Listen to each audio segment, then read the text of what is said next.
Doctor Sukanta Majumdar কালকে সঠিকভাবে বলেছেন, পুলিশকে মারছে, হিন্দু মন্দির ভাঙছে, মারো গুলি, গুলি না ছুড়ে। এদের আমরা জানি তো উত্তরপ্রদেশে, মধ্যপ্রদেশে, আসামে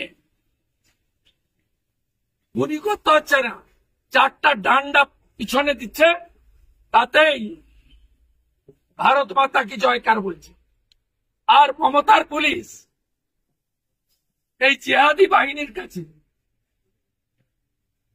মমতার শান্তির ছেলেদের কাছে, রেড ক্রস সোসাইটি দেখাচ্ছিলেন না টিভিতে, এই পুলিশ, এই জন্য বেতন দিই আমরা।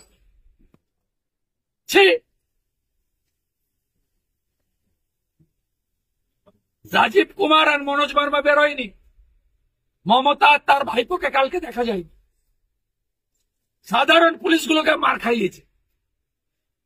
আমি আজকে বিধানসভার গেটে 100 জন পুলিশকে দেখে বললাম, আজকে তো আপনাদের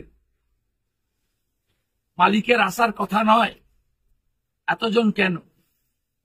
আপনাদের তো এই বীর বিপ্লব দেখা যায়নি যখন বোলপুরের আইসি তার স্ত্রী আর মাকে রাজ্য সরকারের এসআরডিএ চেয়ারম্যান কেষ্ট মন্ডল বলছে 4 বার 5 বার রেপ করব, ভাষা মুখে আনা যাবে না, কানে শোনা যাবে না।